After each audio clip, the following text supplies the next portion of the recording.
السلام علیکم۔ سلسلہ رمضان میں زکوٰۃ کے متعلق ہمارے پاس جو دوسرے سوالات ہیں وہ ہیں تنخواہ کے متعلق، اسی طرح سے کرایہ جو آپ کے پاس آتا ہے، اسی طرح سے کچھ سوالات بہت زیادہ اہم اس متعلق ہے کہ جو ہم نے فلیٹ یا پلاٹ یا دکان جو ہم نے بک کرائی ہے اس کے زکوٰۃ کے متعلق ہمیں کیا کرنا ہے۔ دیکھیں، جو تنخواہیں آپ لیتے ہیں، اگر تنخواہ آپ کو ہر مہینے آتی ہے، اب رمضان کے مہینے میں بھی تنخواہ آئی ہے، تو آپ دیکھیں گے کہ اگر آپ کے پاس پہلے سے بقدر نصاب مال ہے تو یہ تنخواہ ان کے ساتھ مل کے آپ کے اوپر یہ آپ نے اس کے ساتھ حساب کرنی ہے اور آپ کے اوپر جو ہے وہ زکوٰۃ آ جائے گی۔ لیکن اگر تنخواہ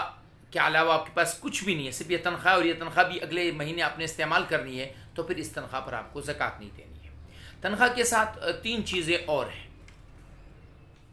ایک پینشن ملتی ہے لوگوں کو ریٹائرمنٹ کے بعد، تو پینشن پر زکوٰۃ نہیں ہے۔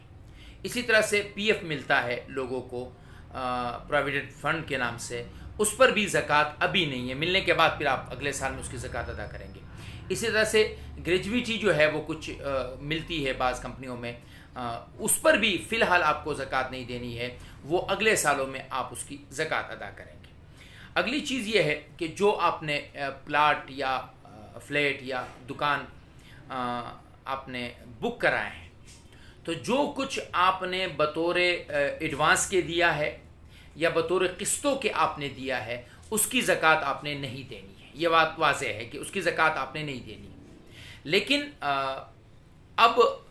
وہ فلیٹ جو آپ کے قبضے میں آ گیا، یعنی کہ اس بلڈنگ کے جو اونرز ہیں انہوں نے آپ کو کہہ دیا کہ جی ہاں یہ فلیٹ آپ کا ہے اور آپ چاہیں تو آپ اس کو بیچ سکتے ہیں، اس کا ڈھانچہ بھی بن چکا ہے، فنیشنگ باقی ہے، ہم فنیشنگ کرائیں گے اور آپ کو رہائش کے لیے اس وقت دیں گے جب سارے انتظامات ہو جائیں گے، لیکن فی الحال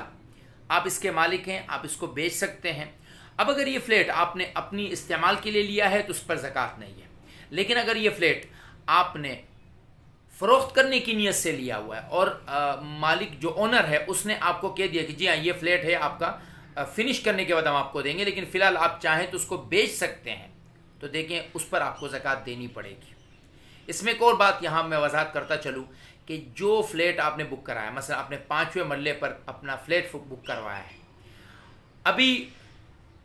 پہلا مرلہ تیار ہے، دوسرا تیار ہے، تیسرا، لیکن 5ویں مرلے کا ڈھانچہ تیار نہیں ہے اور اس کی فائل بک رہی ہے، تو یہ فائل بیچنا جائز نہیں ہے۔ یہ زکوٰۃ سے متعلق نہیں ہے، لیکن یہ ایک عمومی بات ہے۔ تو وہ فلیٹ جو آپ نے بیچنے کی نیت سے بک کرایا ہے، اگر وہ اس کا ڈھانچہ تیار ہو چکا ہے اور آپ کو بیچنے کا اختیار ہے، تو اب اس کی جو موجودہ قیمت ہے، مثلا آپ نے 70 لاکھ میں اس کی بکنگ کرائی، آج جب وہ فلیٹ تیار ہو کر آپ کے سامنے آ گیا تو اس کی قیمت 1 کروڑ روپے ہو گئی ہے، تو اب آپ کو اس کی 1 کروڑ روپے کی زکوٰۃ ادا کرنی ہے، کیونکہ آپ نے اسے فروخت کرنے کی نیت سے لیا ہے۔ لیکن اگر آپ نے فروخت کرنے کی نیت سے نہیں لیا ہے، اپنے استعمال کے لیے لیا ہے، تو پھر اس پر آپ کو زکوٰۃ نہیں دینی ہے۔ ایسی میں نے بات آپ کو عرض کی کہ جو آپ نے قسطیں ادا کی ہے اس پر آپ کو زکوٰۃ نہیں دینی ہے۔ ایک اور چیز جو کہ پچھلے ویڈیو میں نے بات کی تھی زکوٰۃ کے متعلق، کہ وہ قسطیں جو آپ نے اگلے سال دینی ہے، فلیٹ ہے، پلاٹ ہے، دکان ہے، اس کی قسطیں آپ دے رہے ہیں، تو اگلے سال جو 1 سال میں آپ نے قسطیں، مثلا آپ نے 1 سال میں 20 لاکھ روپے